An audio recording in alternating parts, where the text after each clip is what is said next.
I went to college. I went and worked out 5 hours a day, and I was working on construction, because in those days in bodybuilding there was no money. I didn't have the money for food supplements or anything, so I had to go to work. So I worked on construction. I went to college. I worked out in the gym, and at night from 8 o'clock at night to 12 midnight, I went to acting class 4 times a week. So I did all of that.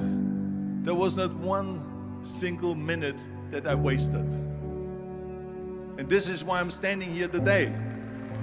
With the age of 20, I went to London and I won the Mr. Universe contest as the youngest Mr. Universe ever. And it was because I had a goal. You see, if you don't have a vision of where you go, and if you don't have a goal where you go, you drift around and you never end up anywhere. 74% hate their job in America. The majority of people don't like what they're doing because they're really not doing it because they didn't have a goal and they followed this goal. They just aimlessly drift around, and then all of a sudden there's a job opening, so they get that job because you have to work. But then when you work, it's a chore. It's work. It's not fun. So if you think about, only a quarter of the people really enjoy what they're doing in life. So people always ask me, when they saw me in the gym in the pumping iron days, they say, why is it that you're working out so hard? 5 hours a day, 6 hours a day, and you have always a smile on your face.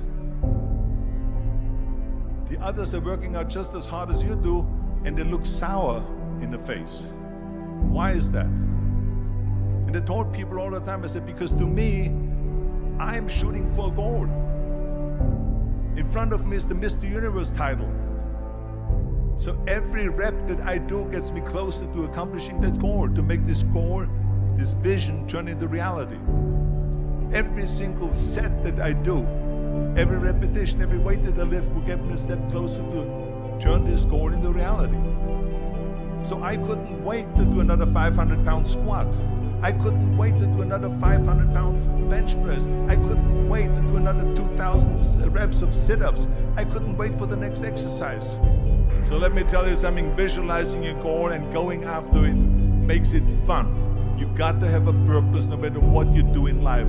You got to have a purpose. And Muhammad Ali worked his butt off. And I saw it firsthand. And I remember that there was a sports writer that was there in the gym when he was working out and he was doing sit-ups. And they asked him, how many sit-ups do you do? And he said, I don't start counting until it hurts. Now think about that. He doesn't start counting his sit-ups until he feels pain.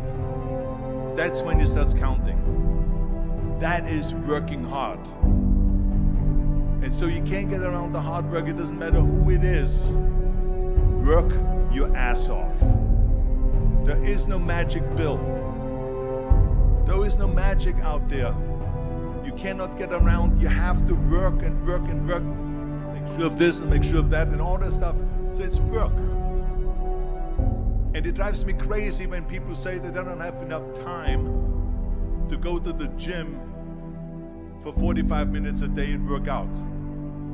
Or to do something for 45 minutes to an hour a day to improve.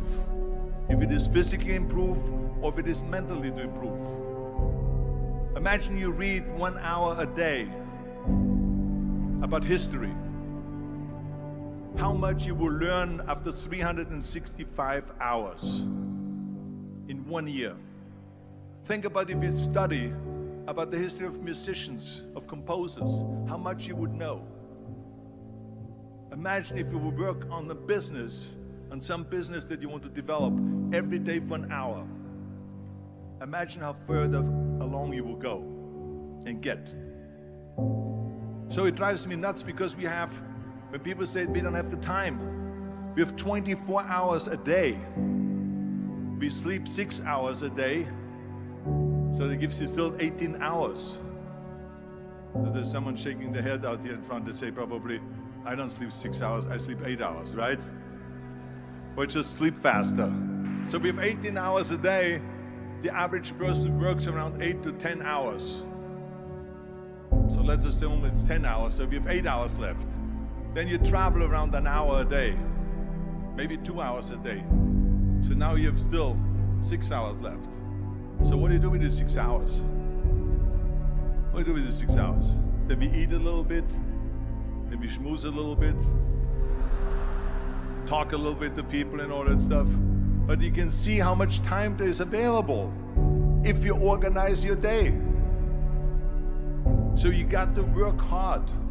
I hate plan B. And I tell you why. Because we have so many doubters, as I've said earlier, the no-sayers. We have so many of those people that say no and you can't do it, that's impossible. That is okay because we just turn off, as I said earlier, and we listen and we hear the no being a yes. You can't do it, you can do it, and all of that. So that is possible to do that amongst all the negative people around you. But when you start doubting yourself, that's very dangerous. Because now what you're basically saying is that if my plan doesn't work, I have a fallback plan, I have a plan B. And that means that you start thinking about plan B, and every thought that you put into plan B, you're taking away now that thought and that energy from plan A.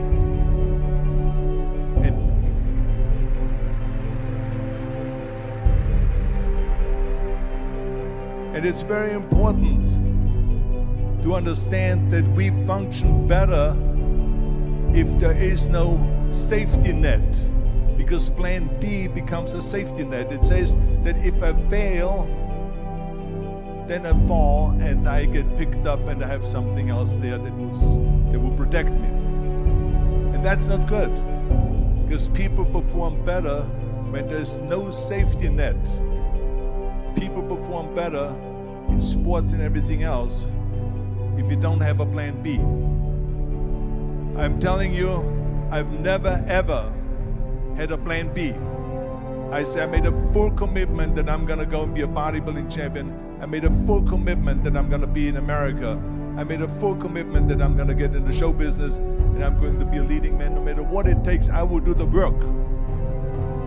I will do the work over and over and over until I get it. And the same was in politics, in everything like that. So to me, it is very dangerous to have a plan B, because you're cutting yourself off from the chance of really succeeding. And the reason, one of the main reasons why people want to have a plan B is because they are worried about failing.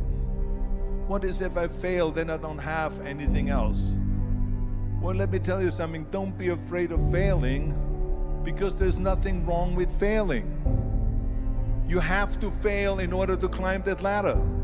There's no one that doesn't fail. Michael Jordan said in one of his interviews, when they said, "You're unbelievable, you're the greatest basketball player of all times." I mean, tell me about that. And he says, "Well, you're just mentioning the successes." But he says, for me to become the greatest basketball player, I missed 9,000 shots when I was playing basketball at the NBA games. So during these games that he was so successful, he missed 9,000 shots. Does it make him a failure? No. He's one of the greatest basketball players of all times, but he failed 9,000 times. Do you get it? We all fail. It's okay.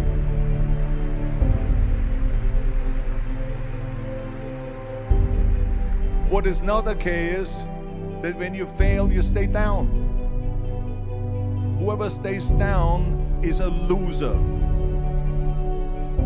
And winners will fail and get up. Fail and get up. Fail and get up. You always get up. That is a winner. That is a winner. I failed in bodybuilding. I lost bodybuilding competitions. I lost powerlifting competitions. I lost weightlifting competitions. I had movies that went in the toilet and that were terrible and got the worst reviews. And in politics, I remember I had many of the initiatives on the ballot, and we lost.